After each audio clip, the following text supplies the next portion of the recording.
So we come to the end of the chapter in which I introduced the derivative calculations. And I want to wrap this up before we go on to applications of derivatives. I want to wrap this up with a grand finale finish of proving this theorem for everything, for any power n. And earlier we proved that it was okay for integers. I first started off, I was able to prove it when n was a positive integer by applying the binomial theorem and the definition of derivative. Later on, after we had the quotient rule, we were able to get this worked out for negative integers. So far, we've only proven this for integers, positive and negative.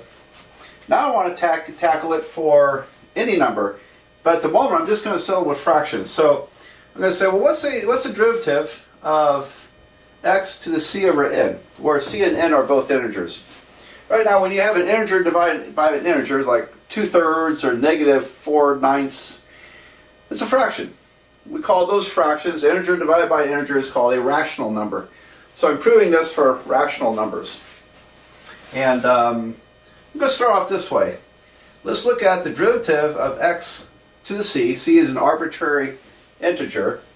And we know, because this works for integers, we've proven it, that this is going to be c x to the c minus 1. And now I introduce a really nice trick. In order to get this in here, I'm going to say, well, look, the x to the c over n raised to the nth power, when you remove the parentheses, the n's cancel. So this is the derivative of x to the c, which I know what the answer is. All right, so I've rewritten this in a different format in order to complete this proof. This is one of those nice devices, or you might call them tricks, that you learn in calculus. And particularly if you're a math major, this is really helpful later on as you really get good at figuring out things. All right, well, now then, how do I do this? Well, can I apply this to this? Yes, because x is a variable. This is a variable. X to c or n is some kind of variable. I have a variable raised to the nth power. The derivative, when my exponent is an integer, is going to be n times x to the c over n raised to the n minus 1 times the derivative of the function. So you see, I needed the chain rule here. I'll explain this here. Let me write it down. Times derivative of x to the c over n. Okay, so let me get that n out of hiding here. Equals to n. There we go. All right, so I know how to take this derivative because I have some variable quantity raised to the n, which is an integer, so I can multiply n times the variable quantity to the n minus 1. But because this is not simply x, I have to apply the chain rule. The derivative of x to c minus c over n is here. So here's what I'm doing. I'm solving for this. Here it is. All I have to do in order to solve for this derivative is to, it equals to here, so I just need to divide by this term, don't I? Alright, so watch carefully. The derivative with respect to x, x to the c over n, would equal to this quantity, c, x to the c minus 1, and then I have to divide by these two terms. I'll divide by n, and when you divide by this term, it's the same as changing this to a negative exponent, or change the sign of this. Well, if I change this to its opposite, it's 1 minus n. So I can say this is times x, the c over n, times 1 minus n. Got that? So to solve for this, it equal to cx to the c minus 1. I divide by n, and then I divide it by this term. Dividing by this is the same as reversing the exponent signs in order to make it the opposite sign, the negative. All right, now all I have to do is just combine all this mess together and see what we got. And I got c over n. And let's see, this is c over n, x to the... Now we're adding exponents here. And so it's c minus 1. And then plus this exponent. Well, when you take out its parentheses, you're multiplying c over n times 1 minus n. So I have plus, because I'm multiplying, I'm adding exponents, plus c over n. And then c over n times n minus c over n times n. Watch this. The n's cancel. I get minus c. All right. Now then. Oh boy, this is nice. Look at this. The c's canceled. And I've got, if I reverse this, is c over n minus 1. So this derivative is equal to c over n, x to the c over n minus 1. So here we go. Let me put a big box around this. We have proven that if c and n are integers, I can take the derivative of a fractional power, which would apply to roots, all kinds of radicals. You could use that for cube roots, seventh roots to the 19th power. You can any kind of root raised to a power you can express in this format. So that derivative is this times x to this exponent minus 1. In other words, it fits the same template.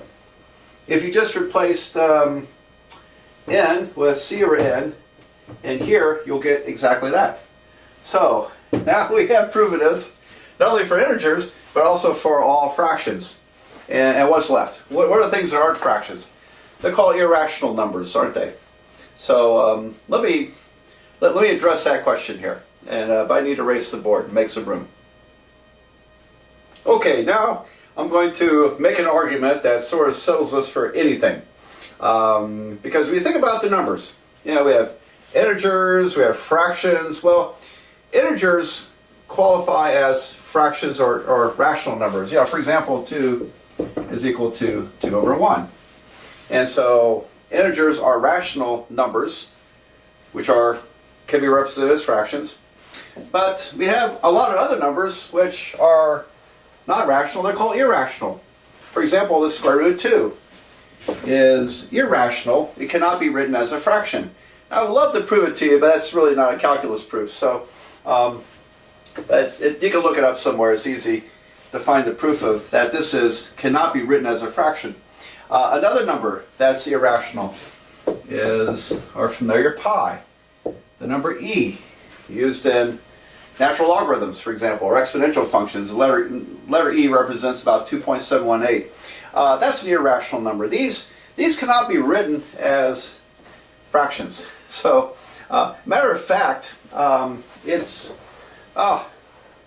is not a calculus topic, but it's, I think I actually have a video on YouTube somewhere about this, where there are a countable number of rational numbers, but there's an uncountable number of irrational numbers, which cannot be written as fractions. And what it means is that the infinity that describes the number of rational numbers is actually smaller than the infinity that describes the number of irrational numbers.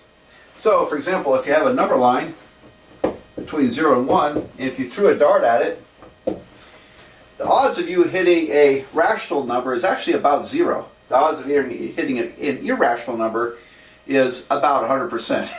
Okay, yeah, give or take a tiny bit.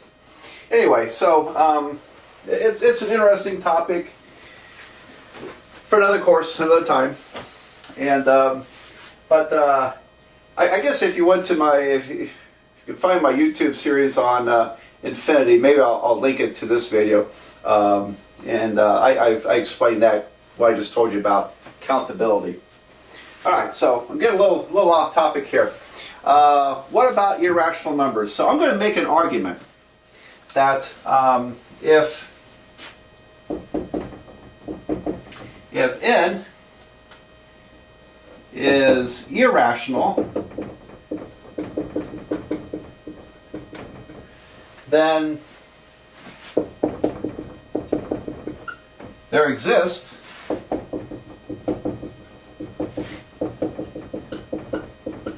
an arbitrarily small,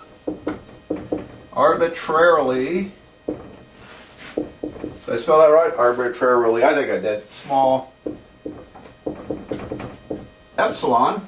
Greek letter epsilon is our favorite letter for really, really tiny quantities.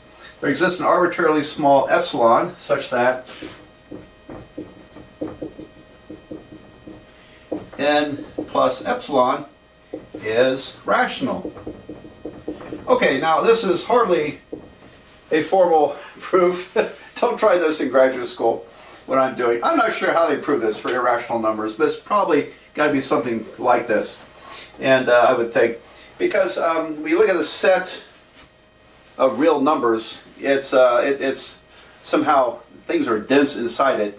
In other words, you can get as close to a rational number as you want with an irrational number. So pick an irrational number like the square root of 2. The square root of 2 is approximately 1.414213562, and it just goes on forever. All right, I've known this one for many years, probably 50 years. I tried to calculate it once. I got out to 23 decimal places and ran out. I just didn't have big enough paper. But this was in 7th grade. I calculated by hand. And when my teacher said that this had no pattern to it and went on forever, after I got to 23 places, I was convinced she was right. Okay, and she is. All right, so here's a number with no pattern. It cannot be represented as a fraction. But you can get as close to an approximation of this as you want to by just going more and more decimal places. And so out here, no matter how many decimal places you get, the difference between your approximate answer and the exact answer is very tiny. You might call it epsilon. All right, so I can add or subtract an epsilon to my irrational number to get a rational number. For example, if I added something out here to turn this into a rational number, I could get this square root of 2 approximately.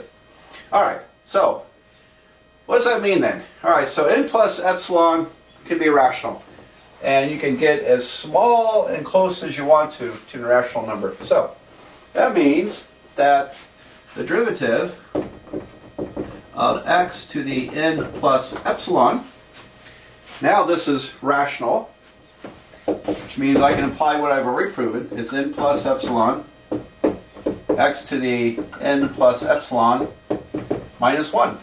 Okay, just follow the theorem. These are rational, it works. And because epsilon can be arbitrarily close to an irrational number, it really follows the same format, doesn't it? It gets as arbitrarily close to this as you want to whenever your n is irrational.